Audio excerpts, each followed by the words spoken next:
Q&A time, question and answer. Soalan Ashi Senpai. Bila ada lagi collab Jiha? Jiha pun kurang pasti, tapi saya rasa minggu depan ada collab lagi untuk anime dubbing daripada editor Arif, blog anime dia tu. Dan kalau editor Jiha editor kita dah bagi kita skrip, kita bacalah.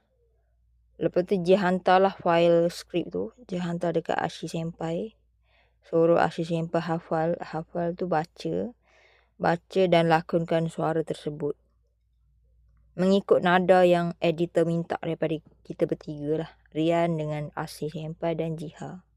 Dia sebagai Oguri, iaitu yang perempuan kuat makan. Lepas tu dia introvert dan pendiam. Ashi Senpai sebagai yang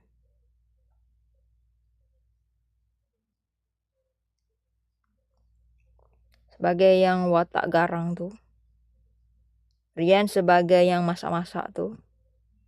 Tapi dia banyak cakap dalam watak tersebut, dalam cerita anime Uma Musume.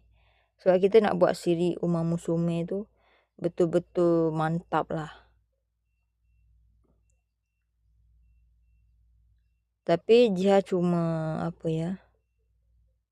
dia harap semua orang menyokong suara dia dalam anime, sebab nak buat suara lakon suara tu bukan senang. Banyak benda yang perlu diperbaiki.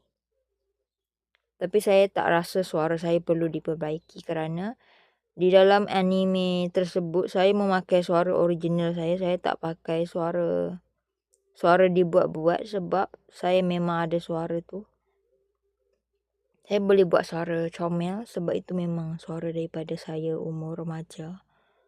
Jadi kepada orang yang tak suka saya punya suara dalam anime, itu masalah awak, bukan masalah saya. Editor suka suara saya, editor minat suara saya, sebab tu dia ambil saya sebagai double. Korang kena faham itu adalah rezeki saya dapat jadi dubbing tu. Dan kepada orang yang macam dengki dengan suara saya, itu masalah awak, bukan masalah saya lah. Dan kepada orang yang confident sangat, Jiha tu lelaki,